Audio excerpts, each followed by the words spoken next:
Thank you. Morning, everyone. I think I'm glad Samir got some numbers out of the way on his slides. I have no numbers in my slides. So the idea was to have a conversation and talk about really perspective sharing when it comes to leadership and how do we think about leadership in the context of what's obviously feels like the biggest change of our times, of our lifetimes. So there was a comment that Samir made that really stayed with me, which is that if you're not part of the Gen AI wave, then you're finished. So I thought I'm glad I had this as my first slide.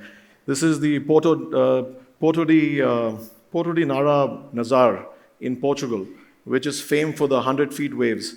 A surfer's paradise. I'm not a surfer, so I just like looking at the picture. It looks pretty scary to be in that water. But what's interesting is, if you're in the water there, the one thing you can't do about that wave is ignore it. Right? So you better figure out how to ride that wave. You may get it wrong a few times, but finally you've got to learn to ride the wave, because if you ignore the wave, and if you see the movie Chasing Mavericks, he talks about the fact that it falls on you like a slab of concrete, which is, I think, what I took away from Samir's conversation as well. So at least what I'm going to spend some time talking about is, how do you think about this, again, from just a leadership vantage point, but also obviously for the firms that we lead, that we're part of, the thought leadership that we are trying to kind of obviously perpetuate, and examine a few dimensions of it. So I'm going to start with, it's always good to start with a story, right? Stories are how we make meaning out of life. So what I call the success trap. So I'm going to start with a very non-digital example, field hockey.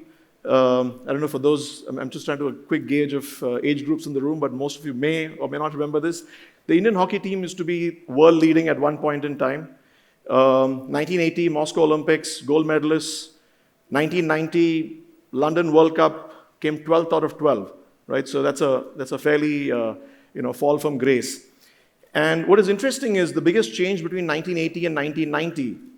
Anyone in the audience? Just to check if everybody's still there. AstroTurf. Sandeep, thank you. I knew you would have got it.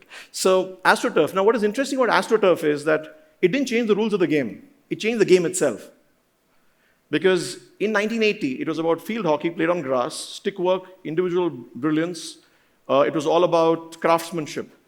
1990, AstroTurf was all about speed, stamina. An average person ran 6 times more than they ran on the field during a game as compared to 1980. So fitness, set pieces, penalty corners, formation, strategies completely changed. Interestingly, in 1990, when India came 12th out of 12, there were 6 AstroTurfs in the country. There were 350 in Netherlands. No guesses where Netherlands finished in the 1990 World Cup. Now, what's important is to make sure that we don't miss the AstroTurf moment in our lives, right? And with Gen AI, just because you're successful at what you do today doesn't mean it can't change. Someone was once asked, how do you go bankrupt? And they said, very slowly at first, and then all of a sudden, right? So what we want to make sure is that we are staying tuned into the change that's happening, because it's already happening. And not just rest on the laurels of what we see today. There's always one fundamental assumption that each one of us is making that we think is unshakable, and that is the assumption that will break. And when that breaks, we're not prepared for it. So if you think about exponential shifts, and this is what we're in, right? So Gen AI, you saw all the numbers that Samir had put out there. It's definitely the biggest change of our times, maybe the biggest since the internet, and you can come up with a few more other shifts that have happened. But there's something common to most big shifts that have happened.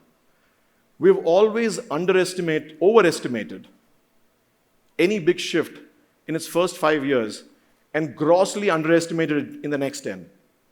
So whatever Samir's numbers were, and I'm sure those are right, I'm sure we're overestimating that. And whatever his numbers would have been for 5 years from now, we're grossly underestimating it, because that's just how these shifts happen. So we always will have a shift that happens, and then we go through the depths of despondency, because, go back to the internet. The internet, when it came about and everybody was excited about it, there was the bubble burst and everybody got disappointed. Why? Because they said, oh, all I'm doing is I'm publishing my management team's brochure onto the website now. And someone said, but what about if we transact on the web? People said, oh, that's too far away. That's never going to happen, right? And then that started to happen, and when it happened, there was just no stopping that. So similarly, I think with Gen AI, what we've got to figure out is, what are the shifts that are happening? Which are the ones we are tuning into? And as they say, the future is already here. It just hasn't arrived everywhere as yet. So there are a lot of firms that are already making those moves. I don't know if you've heard about the Create Magic platform that Coke launched, right? They're already doing a Gen AI-based platform where consumers and the brand are actually co-creating campaigns together. And they're giving the individuals the credit. I mean, that's a very different way of thinking about how you think about consumer engagement, where the consumer is driving how other consumers should engage with the brand, and they're leveraging the power of Gen AI and that. We work with a bunch of firms that are reimagining the way they look at their businesses, the way they look at some of their business processes very boldly in terms of how they reimagine it for a shift that's already happening. And it also means that with any such shift, with any exponential shift, the only thing you shouldn't do is to wait. Because that's the whole idea of exponential. I mean, I'm not too good at statistics or mathematics, but I know enough to know that with exponential, the one thing you can't do is get it right. And of course, I think Bangalore traffic is a bad example, but they say typically that if cars were not linearly accelerating, and if they were exponentially accelerating, you could never cross a road, you'd always die. Because you would never be able to gauge the speed at which it's coming. So similarly with these shifts, we just have to keep trying and doing things rather than figuring out when is the right time to ride this wave, because you'll never get it right with the speed at which things are moving. So then, of course, the question comes to, so how do you try and ride this wave? So I've got kind of 4 ideas out there that at least I feel as leaders we should be keeping in mind as you think about how to ride the wave. And riding the wave doesn't mean you'll get it right the first time itself, but it means that you're in the mindset of knowing that we need to ride this wave. So the first one is, don't forget the human being in this. It is fascinating when I hear people talk about Gen AI in the current context, but we are fascinated by the technology. We sometimes lose sight of the fact that all of this is just a means to an end, and the end is to create value. The end is to create value for a consumer, a human somewhere in that chain that is going to appreciate that value, and that's going to feed back into why that value makes sense. People talk about now it's going to be machine-to-machine marketing. That's true, but it's going to be machine to consumer. As you keep extending the chain, there's going to be a consumer or a human being at some point. The other part of the human that we tend to forget is, so I look at it internally for us as firms, the people who need to be part of the change. It's easy to sometimes fall into this trap of saying, I'm going to throw you at the deep end. If you can swim, that's awesome. If you can't, you weren't meant to kind of swim anyway. I think with Gen AI, the thing we've got to be careful about is that we have to lead our people through the change as well. And the thing about change, and that's the second human that I'm talking about, which is our own people, internal to our systems, who will help create the change that will then drive the ultimate value. The thing about change is, if you're not inspired by it, you're always intimidated by it. It's just simple human behavior. So we as leaders have to make sure that we're always communicating the why and how everyone can be a part of it. There's obviously a lot of interesting conversation on Gen AI is going to take away jobs or not take away jobs, and that really doesn't matter. That's a moot point. What's important is that with everything that makes it easier or more convenient to do something, we have a responsibility to learn how to do it more conveniently or more easily. And if you do that, you're always going to be able to create value. But how do you help people understand that? How do you help people kind of do that? On this, will it take away jobs or not? There's a conversation last week. In fact, we were having in this room itself last week. And the point I was making was that sometimes we approach these things as if value is finite, right? Which is, there is only that much value in the system, so now if a machine is doing it, I need less human beings. And that's not the case, because value itself is infinite. The world economy in 2000 was 30 trillion. The world in the last 25 years has seen a whole bunch of different innovations and technological shifts, by virtue of which, if you read all the media that was there, we should have needed less human beings than what we needed in 2000. We definitely need more. The World Employment Index has only been growing at about 2.8% every year. And the world economy is now at 110 trillion. So it's gone up 4x in the last 25 years. My bet is that it'll go up even faster, at a faster rate. We'll not have to wait for the next 25 years for it to become, let's say 440 trillion. And that'll be the change that'll happen, but we'll always need to create more value. So if you assume that more people will create more value, but they need to be enabled to create value, you think about it very differently. Instead of thinking of it as a zero-sum game, that there is only that much value, so if I can get that out of a machine, I just need less human beings. I mean, that's at least not the way I think about it. Second is mindsets. I think the mindset is about being bold. If you look at, for example, we did some great work with Marriott last year. So Marriott, coming out of COVID, the big shift was the first travelers that came back were not the business travelers, were the leisure travelers. Leisure travelers were not looking for hotel rooms. They were looking for villas or places that were more, in their mind, cocooned, which gave health and safety. So we helped Marriott launch a completely new business line, Marriott Homes and Villas, which is now one of their fastest growing business segments. But to me, kudos for Marriott for being bold about saying, we're going to be doing this as something completely different. And now they've got a generative search, smart search that they've launched for the last 8 or 9 months, which is, again, changing the way they look at their business. So the important thing is being bold. And if you're not bold, you will do something incrementally only. And when you have the power of something of the size of AI in its kind of latest avatar, it's better to be bold than play safe. So I'm not saying don't play safe, but if you just limit yourself to playing safe, you're definitely under-leveraging what that opportunity is. The third idea is democratizing innovation. I think innovation is used like a medal, right? Which is, hey, this is the team in my company that innovates. And which means the rest stay off because you haven't earned the right to innovate. Your job is to wait for something to come out of the room with a different swipe card. And then when that comes out, we all go and just create more of it. I think that's the wrong way of thinking about what we have in our hands, because GenAI it's not the realm of a few. It's the most democratized, I think, technology that's come out in a very, very long time. Anything that can be leveraged from the age group of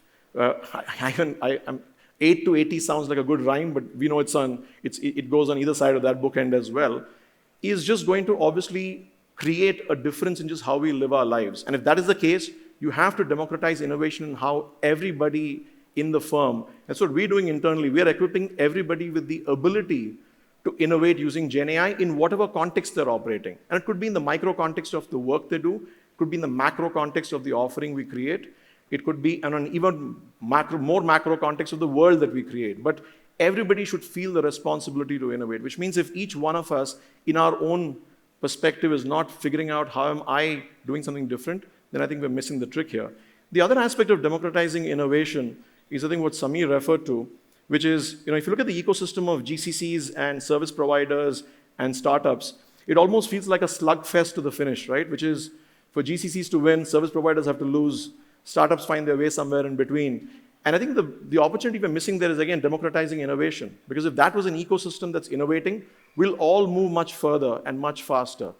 Because when you have something that is moving so quickly that you need to leverage, it's a very self-limiting belief to think that you can do this alone. No one can.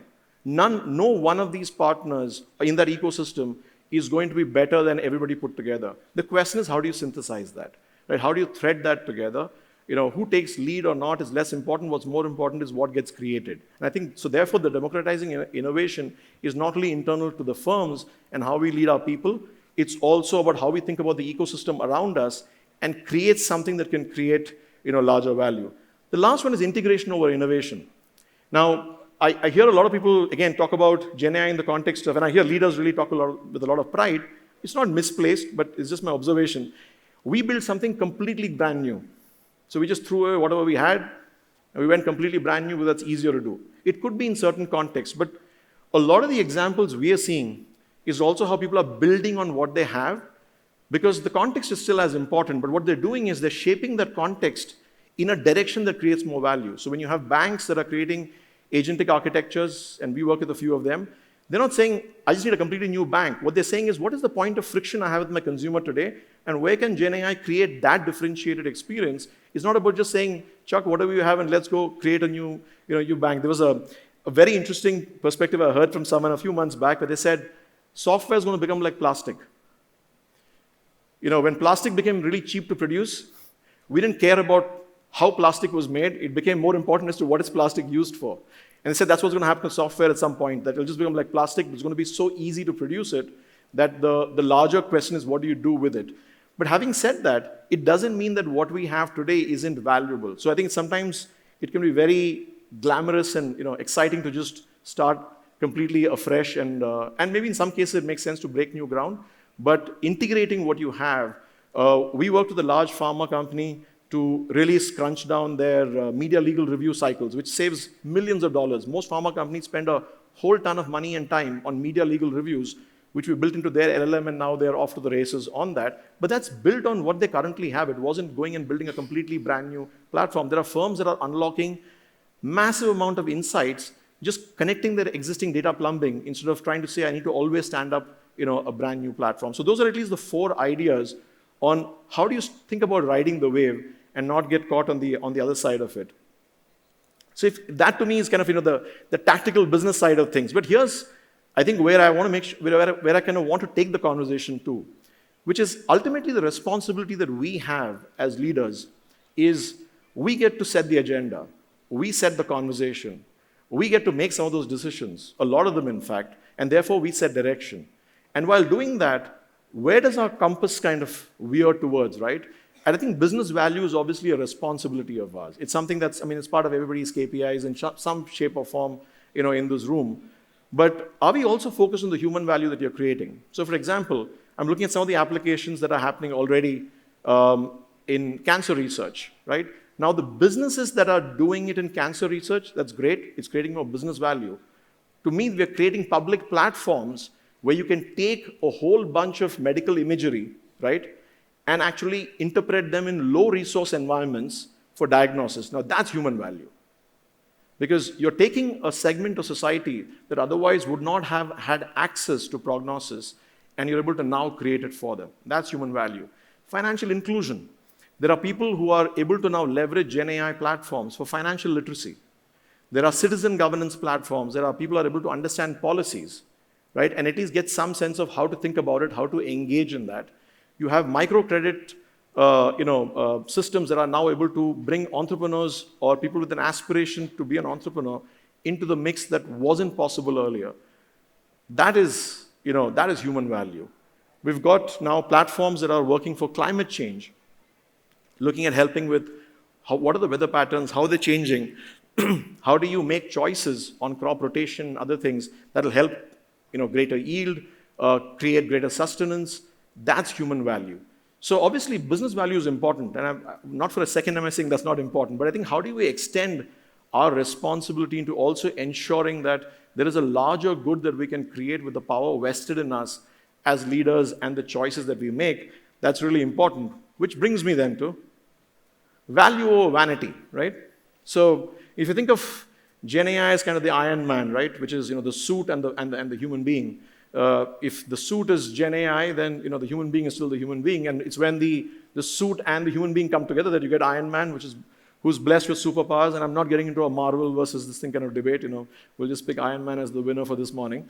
But what's important is what does Iron Man do is more important than having the Iron Man, because are we using that level of capability to truly create value, or are we doing it to drive what I call vanity?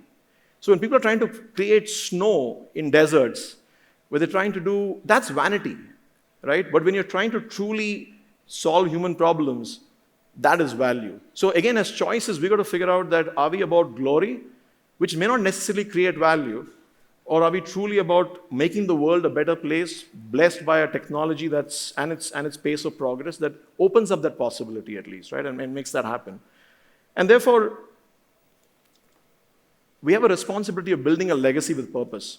I'll give you a small example. Electricity, right? It's one of the big changes that happened, to mankind, definitely before I was around. But, if you see the way the stories were read, how many of you remember who were the earliest adopters of electricity? It was textile mills. It's funnily enough, textile mills never come up for a conversation when people talk about electricity. They were the earliest adopters. Who were the most meaningful adopters of electricity? Automobile companies.